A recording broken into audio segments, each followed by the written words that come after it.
સીતારામ, કેમ છો બધા મજામાં? હવે આજે પાછા વાડી આવ્યા છીએ. પપ્પાને તો નથી આવ્યા, પણ હું ને બા બે આવ્યા છીએ. અને આ થોડીક જે તૂર ભેગી થઈ ગઈ હતી બધી ધોકાવાનું અને ઉપણવાનું કામ શરૂ છે. તો કીધું વિડીયો થોડોક બનાવી નાખું ને આ જો સૂર્યમુખી ફૂલ હજી પાક્યા નથી ને ત્યાં ખવાઈ જાય છે. એટલે પક્ષીઓનો મારો બહુ વધારે પડતો છે. અને ખુલ્લું વાળે એટલે કોઈ ન હોય એટલે બધું બહુ ટૂંકમાં એમને મજા પડી જાય છે.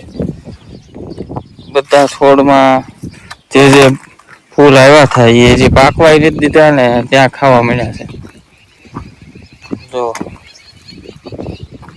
આમાં બી પાક્યા નથી, ખાલી કુમળા બી છે. કુણા ત્યાં ખાવા મળ્યા છે. અને બાકી અત્યારનો વાડીનો નજારો આવો છે. કંઈક જોઈ શકો તમે, ઘઉં તે સારા એવા પોળમાં છે.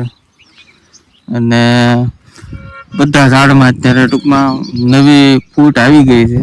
અને બધા ઝાડ સારી રીતે કોળે છે. અત્યારે સરખવાળી જો એ આપણે ગયા વર્ષે કટિંગ કરી નાખ્યા હતા, એટલે ફૂટ આવી ગઈ અને સારો એવો વિકાસ થઈ ગયો છે. હવે સરગવા આવશે. આ બદામ જુઓ, શેતુરનું ઝાડ જુઓ કેવડું મોટું થઈ ગયું છે. એમાં શેતુરી આવી ગયા છે, લગભગ કાચા છે. એક બે પાકલ દેખાય છે, કદાચ તમને દેખાય તો.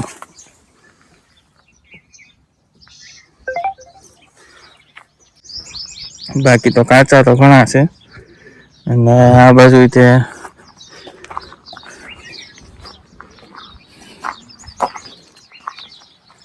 તો આમાં તો ઘણા આવેલા છે.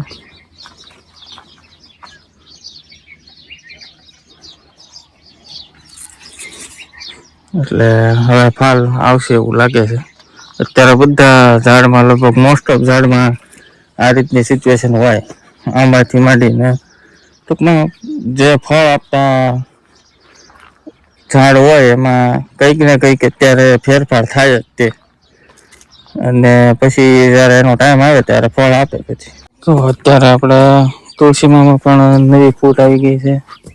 માજર લીલા છે, અમુક પાકવામાં છે, એવું બધું છે. સુરેશભાઈ બકાલો લઈને આવે છે.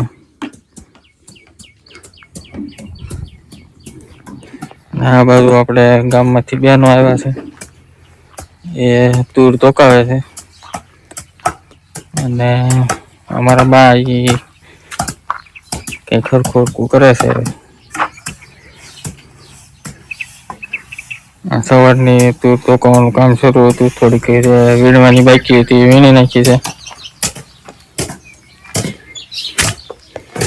અને પછી ધોકાવશું જ્યારે થોડીક સુકાઈ જાય પછી. બાકી જે અહીંયા પડી છે એ બધી શરૂઆત કરી દીધી છે.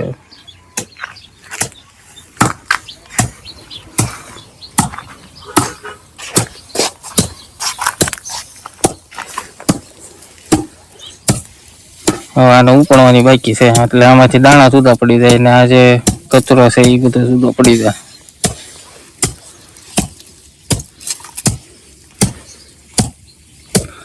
અમારા બા ઉપરથી જે લેવાય લે છે. જો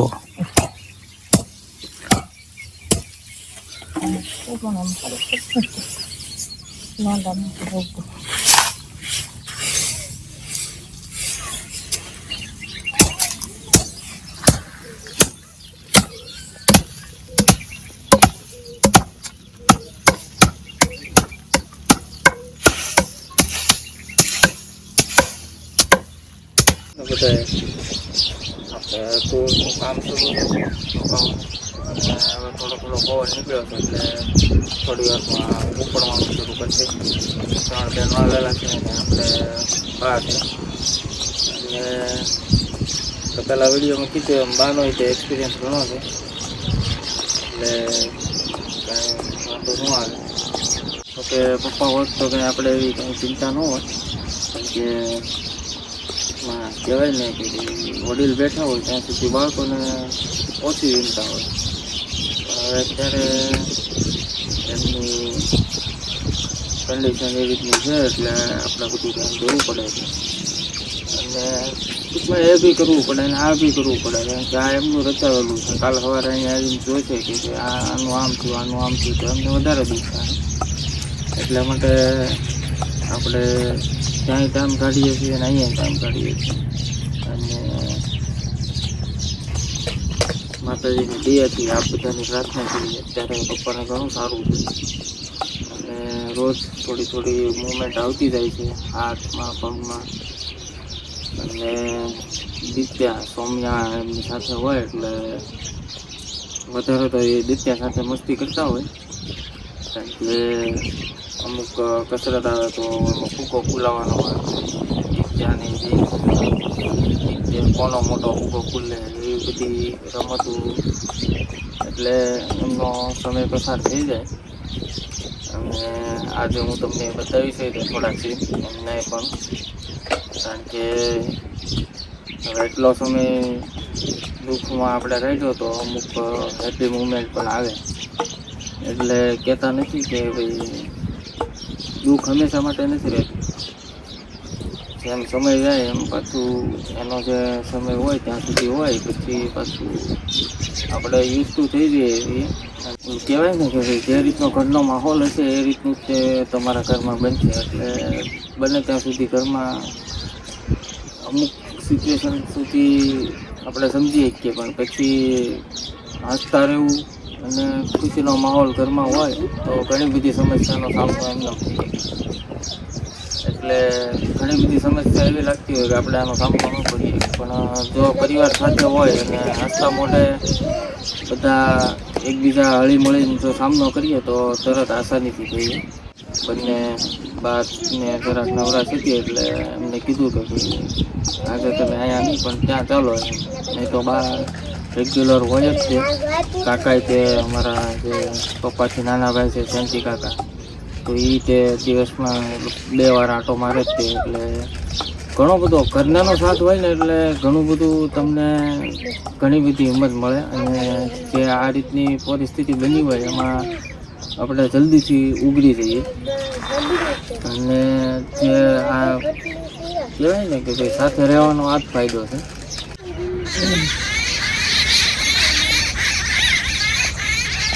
તો લલ્લેલા કેટલા બધા છે,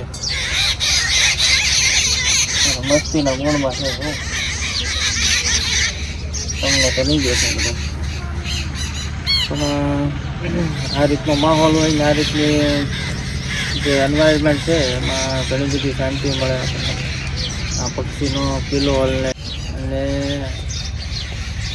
જે એમણે જિંદગી અપનાવી છે એ જિંદગી જીવી. લગભગ હું તો બધી કોમેન્ટ વાંચતો યુટ્યુબમાં, ઇન્સ્ટાગ્રામમાં, પણ એ લગભગ અત્યારની 70% કહેવાય ને કે ભાઈ પબ્લિકનું એવું સપનું છે કે ભાઈ આવી રીતની જિંદગી જીવીએ. એટલે એમને બહુ સાથ મળ્યો આ ઉંમરે જે એમણે કર્યું. એટલે લગભગ કહેવાય ને કે ભાઈ અત્યારના યંગ લોકો તો બધું કરીએ કે એને બધા વ્લોગ મૂકે છે, ઘણા બધા યુટ્યુબર છે, પણ જે આ ઉંમરે એમનો જુસ્સો અને જે એમની હિંમત છે એમને દાદ દેવી પડે આપણે. કારણ કે એમનો જે શોખ હતો પહેલેથી અને તે શોખ પૂરા કરવા માટે એમને અથાર્થ મહેનત કરી. જે એમની મહેનત છે, જેમનો જુસ્સો છે, એમની હિંમત છે, એ પણ બહુ બધાને જોવા નથી મળતું. એટલા માટે થોડો પક્ષીઓનો અવાજ આવશે તમને, કારણ કે અત્યારે એ મસ્તીના મૂડમાં છે. એટલે ટૂંકમાં એમણે જે એન્વાયરમેન્ટ ચૂઝ કર્યું કે મારે આવી રીતની હવે જિંદગી જીવવી છે, તો એ એમણે સાચું સિલેક્ટ કર્યું છે. અને લગભગ હેન્ડલ બધું મારે કરવાનું હોય એટલે યુટ્યુબમાં કોમેન્ટ, ઇન્સ્ટાગ્રામમાં કોમેન્ટ, ફેસબુકમાં કોમેન્ટ આ બધી વાંચતા હોય એટલે લગભગ એક વિડીયોમાં 70% કોમેન્ટ એવી હોય કે અમારું આ સપનું છે, આવી રીતની લાઈફ જીવી છે. એટલે એ જે અત્યારની લાઈફ જીવે છે એ લગભગ મોસ્ટ ઓફનું સપનું એવું હોય કે આવી રીતની લાઈફ જીવી આપણે.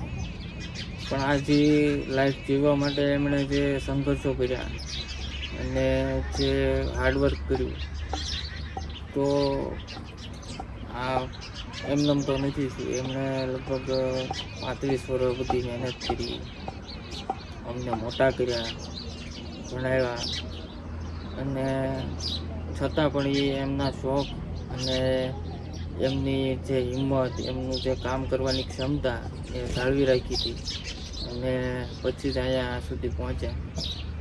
જોકે અમારા બધાનો ઘટનાનો સાથ હતો આ બધું ડેવલપ કરવામાં, તે એમની સાથે જ હતા. પણ ત્યાં સુધી આપણે જે અમુક ત્યાંના સીન છે વાડિયા લાવીએ ત્યારે એ રીતનું બતાવતા રહીશું. અને આ રીતના વ્લોગમાં પણ તમારો સપોર્ટ જરૂરી છે. અને લાઈક, શેર, સબસ્ક્રાઈબ કરતા રહેજો. હાઈપ આપવાનું ભૂલતા નહીં. જે લોકોને નથી આવડતું એ લોકો, કોઈ બાળકો હોય કે પછી જેમને આવડતું હોય એમને કહેજો, એટલે એ હાઈપનું તમને શીખવાડી દે. બહુ અઘરું છે નહીં અને હાઈપથી લગભગ ઘણો સપોર્ટ મળશે. તમે કોમેન્ટ ન કરતા આવડતું હોય તો એ હાઈપ કરી દો એટલે અમને ખબર પડી જાય. એ શરૂ રાખજો અને હમણાં થોડો સમય આવો નવો સપોર્ટ કરતા રહેજો. અને આપણે બધાએ મહેનત કરી અને પપ્પાને જલ્દી પાછા વાડિયા લાવવાના છે. અને જે રીતના પહેલાં એ જિંદગી જીવતા એ રીતના જિંદગી અમને પાછા કન્ટિન્યુ કરવાના છે આપણે. તો ભાઈ આપણે દૂધનું તો કાંઈ ઉપાડવાનો મેળ ન આવ્યો કારણ કે પવન ઝાઝો નહોતો. અને આજે પછી પાછળથી કાઢી એ બધી પાછી અત્યારે તપવા નાખ્યા છે. અત્યારે ટાંકી દે પછી કાલ પાછી ખોલી નાખશે. આ બધું જે નીકળ્યું એ ગાયું સારો આવ્યું જાય, આપણે બેનું લઈ જાય. આપણે તો અત્યારે હવે ગાયને કાંઈ સેટિંગ છે નહીં એટલે એ બધું ક્યાં અત્યારે કરવા જવું, એટલે આ બેનો લઈ જવાના છે ગામને. અને બાકી હવે તૂટનું કાલ પછી કે પ્રમ દિવસે ખડ કાઢવા આવે ત્યારે પાછા ઉપડી નાખશે એવું છે.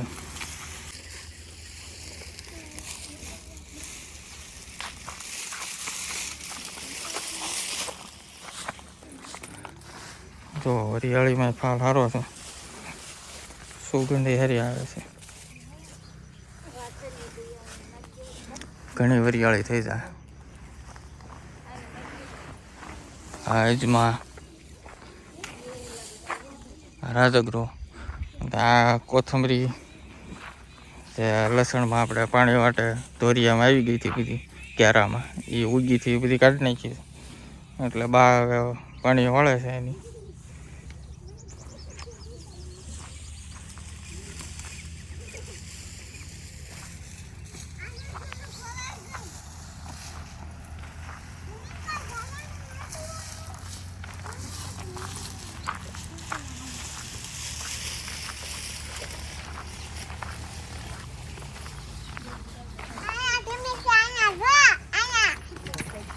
ધૂના આવી છે જો ગામમાંથી, યા ધૂના ને